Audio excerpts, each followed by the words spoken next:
안녕하십니까. 팔체질TV의 강남의림 한의원 원장 배철환입니다. 자, 오늘은 팔체질의학과 사상의학에 대해서 어느 쪽이 더 좋을까요? 어느 것이 맞을까요? 여기에 대해서 한번 설명을 드립니다. 흔히 팔체질이라는 것은 사상의학에서 더 세분화된 거니까 사상의학보다 팔체질의학이 더 최신이고 더 훌륭하고 더 효과적이지 않나 이런 생각들을 많이 합니다. 그렇지만 이 태생부터 출발부터 다릅니다.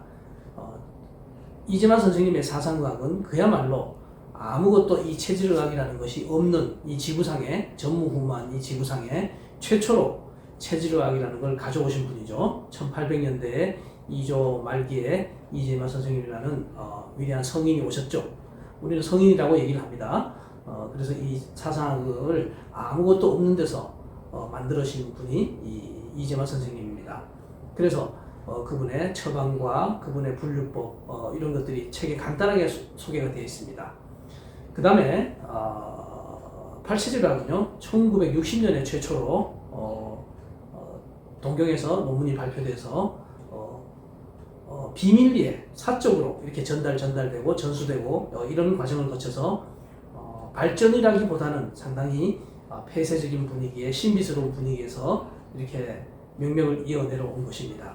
그래서 사람들이 팔체질의학이 사상학보다 더 좋은 걸로 이렇게 생각하는 경우가 많은데 그렇지 않다는 것을 말씀드리고 싶습니다.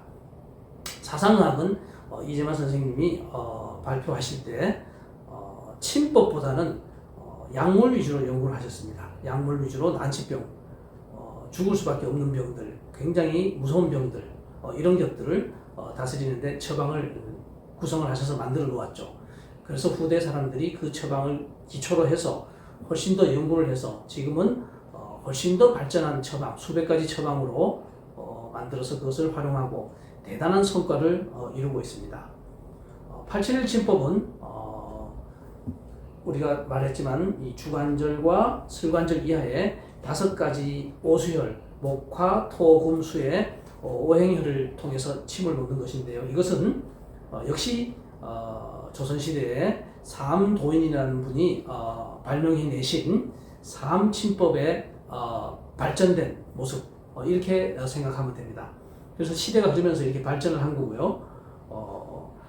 팔체질의학은 침법과 음식분류법에서 팔체질 침법이 내세울만 하죠. 사상의학에서 조금 부진한 침법, 사상의학에서 조금 많이 언급하지 않았고 자세하게 언급하지 않았던 음식분류법 이런 것을 팔체질의학에 와서는 훨씬 더 체질별로 음식을 나누고 침법도 체질별로 나누어서 하는 것으로 이제 발전이 된 것입니다. 그러나 이것이 팔체질의학이 사상의학보다 더 우월하다 이렇게 얘기할 수는 없습니다. 팔체질의학은 현재 대학 교육 과정에서 빠져 있고요. 사상의학은 역시 대학 교육 과정에서 많은 학생들을 강의하고 지도하고 있습니다. 국가고시에도 사상의학은 나오죠. 그래서 이 팔체질의학은 매우 사적으로 배우고 폐쇄적으로 배우고 이러다 보니까 신비감이 있고 심지어는 옆길로 새다 보니 비한의사가 비의료인이 상업적으로 이용하고 함부로 진단하고 함부로 체질을 진단하고 심지어는 함부로 약도 처방하고 음식도 비한의사가 마음대로 정해서 이렇게 하는 이런 옆길로 새나간 이런 면이 많이 나타나게 되었습니다. 한의학 중에서 가장 많이 이 옆길로 새나간 의학이 팔체질의학이라고 해도 과언이 아닙니다. 그것은 왜 그런 일이 생기냐면 체질 분류만 똑바로 해서 식단 조절을 하면 우연히 그 체질이 맞게 되면 대단한 효과를 냅니다.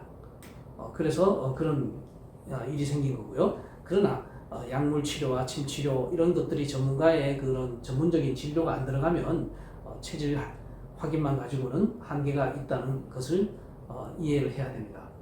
그리고 이 침법 가지고 나았다 그래서 그 체질이 아닌 경우는 많다. 이것을 제 동영상에 만들었죠. 위대한 사람은 사실은 이 사암도인입니다. 이 오행혈을 가지고 침을 처음에 만들었는데 이분은 도인이다 보니까 진단하는 기술이 자기 나름대로는 있지만 일반인들이 이해하기 쉽게 진단 방법을 책에 서술하지는 않았습니다. 그러나 사암침도 이 오수혈을 놓다 보면 신기하게도 벼락치는 효과를 경험하는 경우가 많습니다. 그래서 그것도 전수 되어서 비한의사, 비의료인들이 이런 사암침 혹은 체질침을 놓는 수가 많습니다.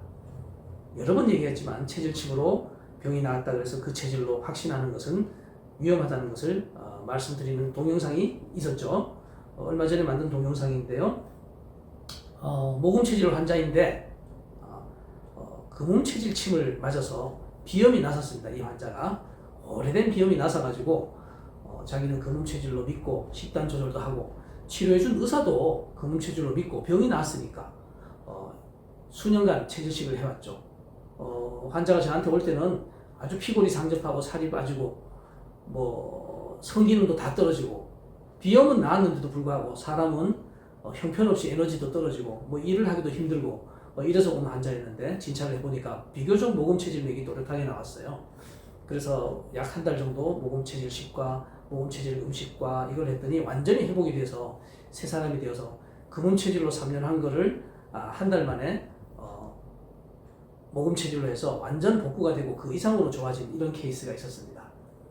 이런 것을 보면 체질침이 대단히 위험하다. 사실 위험한 것이 아니고 정확하게 놓으면 효과가 납니다.